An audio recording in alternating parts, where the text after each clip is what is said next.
You've been thinking about the same thing for 3 hours. You told yourself you'd stop 20 minutes ago. You made a decision. You unmade it. You thought about what someone said to you last Tuesday. You ran through what you should have said instead. You got to a conclusion. Then you started over. And the worst part isn't the loop itself. The worst part is that you know it's happening. You can see it clearly. You've named it. You've told yourself to stop. And it doesn't stop. Most people think overthinking is a personality thing, a sensitivity thing, a sign that you care too much or feel too deeply. That's not what the research shows. What the research shows is something more specific, more mechanical, and honestly more useful. Because once you understand what's actually happening inside your brain when you overthink, not the vague explanation, the actual biological mechanism, the whole thing looks different, and you stop trying to fix it the wrong way. By the end of this, you'll understand exactly why your brain overthinks, not as a metaphor, not as a personality type, but as a specific system, running a specific pattern, for a reason that made complete sense once, and you'll understand what actually interrupts it. Not willpower, not positive thinking, not just deciding to stop. Something more precise than that. There's a neuroscientist named Marcus Rachel at Washington University in St. Louis. In 2001, he was doing something routine, studying brain activity during active tasks, math problems, memory tests, focused attention exercises. Standard research, nothing unusual.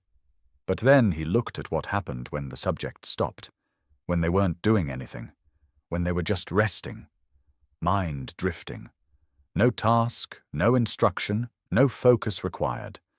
And he saw something that stopped him cold. A specific network of brain regions lit up. Not randomly, not faintly, consistently, powerfully, and in the same pattern across every subject. He checked his data. He ran it again. He brought in other researchers to look at it. The pattern held every time. He called it the default mode network. The default mode network, the DMN, is the system your brain activates when it has no external task to focus on. When you're in the shower, when you're staring out a car window, when you're lying awake at 2 a.m. with the ceiling above you and a conversation from 3 days ago playing on a loop. That's the DMN running. Here's what made Rachel's finding so significant. The default mode network is not a low-energy idle state. It's not what happens when your brain powers down. It's one of the most metabolically expensive systems in the entire brain. At rest, doing nothing, your brain burns nearly as much energy through the DMN as it does during focused cognitive tasks. Your brain is not drifting when the DMN fires. Your brain is working. The question is what it's working on. And this is where it gets precise, because the default mode network has a specific function. It runs simulations. It takes your past experiences, things that happened, things that were said, choices that were made, and it runs them forward into hypothetical futures. What if this happens? What if that person meant this? What if I made the wrong call and I don't find out until it's too late? For most of human evolutionary history, that function was not a problem. It was a survival tool. A brain that could simulate danger before it arrived kept you alive.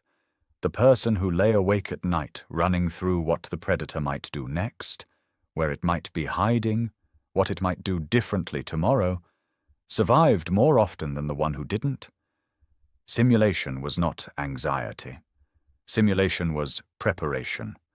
And preparation was survival. But here's the part that reframes everything you're about to hear. The brain that evolved to simulate danger never developed a reliable off switch for when the danger wasn't real. It never needed one. In the environment your brain was built for, if the DMN was running, there was almost always a real threat driving it. There was no category for perceived threat, no distinction between a predator that exists and a conversation that might go badly. Threat was threat. Simulation was the response. Your brain inherited that system, and it's running it in a world full of open questions that feel like threats, but can never be resolved by thinking about them longer. There's a researcher named Susan Nolan Hoeksema. She spent 30 years at Yale studying one specific cognitive pattern. She called it rumination. And the first thing she established, the thing her entire career was built around, is that most people confuse rumination with worry. They're not the same thing. Worry is future-focused. It's about what might happen. Rumination is past-focused. It's about what already happened, and specifically what it means. What did that look mean? What did they actually intend when they said that? What does it say about me that I handled it the way I did? Nolan Hoeksema's research found that rumination is not a thinking style. It's not something you're born with. It's not hardwired into your personality. It's a learned response to a specific emotional trigger. Here's what she found. Something uncomfortable happens. A conflict, a failure, a moment of rejection or embarrassment or uncertainty. The emotional discomfort that follows is significant. And the brain, trying to manage that discomfort, does what it always does with a problem. It thinks about it. And the first time, that works. Or seems to work. You think about it. You get a little clarity. The discomfort reduces slightly. The brain registers, thinking about this helped. So the next time something uncomfortable happens, the brain does the same thing. And the time after that? Over time, the pattern locks in. Uncomfortable feeling arrives. Brain returns to the source of the feeling. Turns it over. Examines it. Looks for the angle that will finally produce resolution. Not because it's working. Because it worked once, or seemed to. And the brain learned the association. Discomfort. Return to source. Think harder. Feel better. Except Nolan Hoeksema's research showed something that changes the entire picture. People who ruminate don't think more clearly about their problems. They think less clearly. The longer the loop runs, the narrower the thinking becomes. The more extreme the interpretations get, the less access the person has to memories of times when similar situations resolved. The loop that's supposed to find the answer is actively hiding it. Think about that for a second. The thing your brain is doing to try to feel better is the thing making it harder to feel better. Not slightly, measurably, consistently. Across decades of research. The loop is not helping you figure it out. It is the problem. Now here's the part that explains why you can't just stop. Because that's the real question, isn't it? Not why it happens. But why once you know it's happening, once you've recognized the loop, once you've told yourself clearly and directly to stop, it keeps going. Your brain has two competing systems. The first is the default mode network, the simulation engine, the pattern matcher, the loop. The second is the prefrontal cortex, the region behind your forehead, the part of the brain responsible for executive function, for evaluating thoughts instead of just having them, for redirecting attention, for interrupting patterns. In a healthy, rested, low-stress brain, these two systems regulate each other. The DMN generates the thought. The prefrontal cortex decides whether it deserves engagement. And if it doesn't, the prefrontal cortex redirects. That's how the system is supposed to work. But stress changes the balance. Joseph Ledoux at New York University spent decades mapping what chronic stress does to the brain. His research, and the decades of work that followed it, revealed a specific mechanism. The amygdala, the brain's threat detection center, the alarm system, when it stays activated over long periods, begins to suppress prefrontal cortex activity. Not shut it down. Suppress it. Reduce its access. Reduce its influence. Reduce its ability to look at a looping thought and say, "We're done with this one." Here's why that matters. The conditions that make the default mode network fire hardest, stress, uncertainty, unresolved situations, emotional discomfort, are the exact same conditions that weaken the prefrontal cortex's ability to stop it. Overthinking gets worse precisely when your ability to interrupt it gets weaker. This is not a coincidence. It's a mechanism, a specific, documented biological mechanism. And it's why telling someone who overthinks to just stop is like telling someone with a sprained ankle to just walk normally. The tool they need to stop the loop is the same tool the loop is degrading. There's one more layer to this, and this is the piece that most people have never heard. It has to do with uncertainty specifically, not stress in general, not negative events, not failure or conflict or rejection, uncertainty itself. A research team at the University of Sussex ran a study measuring how the brain responds to not knowing. They weren't measuring responses to bad outcomes. They were measuring responses to the possibility of bad outcomes, the gap between what is known and what isn't. What they found was this: people who chronically overthink are not more sensitive to negative outcomes than people who don't. They are more sensitive to the state of not knowing. Uncertainty itself, not danger, not failure, just an open question without an answer, triggers the simulation engine. And here's why that's significant. Modern life is almost entirely made of open questions. You don't know how the conversation will land. You don't know if you made the right call. You don't know what they meant when they said that. You don't know how it's going to turn out. Every unresolved situation in your life, every decision pending, every relationship with ambiguity in it, every goal without a clear outcome, is a trigger. The default mode network doesn't need a crisis to activate. It needs an open file, and most people are carrying dozens of them at any given time. In 2010, Matthew Killingsworth at Harvard launched a study unlike most psychology research. He didn't bring people into a lab. He didn't ask them to remember how they felt. He texted thousands of participants throughout their actual days. Random times, different situations. He asked 2 questions each time. What are you doing right now? And how do you feel right now? He ran this across 83 countries, 250,000 data points. What he found was precise and uncomfortable. People spent 47% of their waking hours thinking about something other than what they were doing, nearly half of every day. And here's the part that landed differently than he expected. The content of the wandering thought didn't predict how people felt. Whether they were thinking about something pleasant or something stressful barely moved the needle. What predicted how they felt was whether their mind was present or wandering. A person fully engaged in a difficult task was significantly happier than a person whose mind was drifting to something pleasant.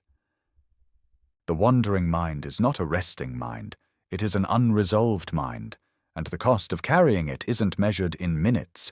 It's measured in how much of your actual life you're not in while your brain runs the same file for the 100th time. Now here's what the research says actually changes this. Not manages it, not reduces it slightly, changes the underlying pattern. In 2020, researchers at Harvard Medical School published findings from a long-term cognitive study. They found that people with high rumination scores, people who chronically overthought, showed measurable changes in brain structure and function consistent with people 7 to 9 years older than their actual age, 7 to 9 years. Not because overthinking is stressful, that was already established, but because the default mode network, when it runs without resolution, consumes the same neural resources the brain needs for memory consolidation, emotional regulation, and cognitive flexibility. The loop is not just exhausting in the way a hard day is exhausting. It is consuming the brain's capacity to function well, at the cellular level, over time. And what the research identifies as the mechanism that reverses this is not what most people expect. It's not mindfulness, though mindfulness can support it. It's not therapy, though therapy can accelerate it. It's not medication, though in some cases that's appropriate too. The mechanism is resolution, not emotional resolution, not making peace with something or forgiving someone or letting go in the way that phrase usually means. Neurological resolution. The default mode network runs simulations because it is looking for closure on open files, a decision that has been made, a situation that has been accepted as unresolvable, a conversation the brain has filed as complete, Not because it went well, but because the brain is done processing it. The simulation engine doesn't need the outcome to be good. It needs the outcome to be final. A 2019 study by Shea Davidai at Columbia University tracked patterns of long-term regret across thousands of people over several years. What he found surprised even him. People regretted inaction at roughly twice the rate of action. Not because the actions they took always turned out well. Many of them didn't. But because an action, even an imperfect one, even one that failed, gives the brain something to process, evaluate, and file as complete. An inaction leaves the file open, and the brain returns to an open file indefinitely. Not because it still matters, because it's still unfinished. This is the part worth sitting with. The cure for a brain that won't stop thinking is not more thinking. It's not finding the perfect answer. It's not running the scenario one more time until it finally produces clarity. It's closing the file. Not because you've figured it out, not because you're certain, because you've made a call, any call, and told your brain, this one is done. The brain responds to that signal, not immediately, not perfectly, but measurably. A brain with fewer open files runs lighter, returns to the present faster, finds the next decision easier than the last. You've probably spent a long time waiting to stop overthinking until you felt ready, until you'd thought it through completely, until you'd found the insight that made the loop unnecessary. That's the loop talking. The loop will always tell you it needs more time. One more pass, one more angle you haven't considered. It doesn't. What it needs is for you to make a decision about what you're doing with this file, not the perfect decision. A decision. Here's something worth being honest about. Some of the files your brain is running right now cannot be resolved by thinking about them more. They can only be resolved by acting, or by consciously choosing to file them as unresolvable and withdrawing the processing power from them. Both of those are decisions. Neither of them happens accidentally, and neither of them happens by thinking about them longer. Marcus Reichel discovered the default mode network by looking at a brain that wasn't doing anything.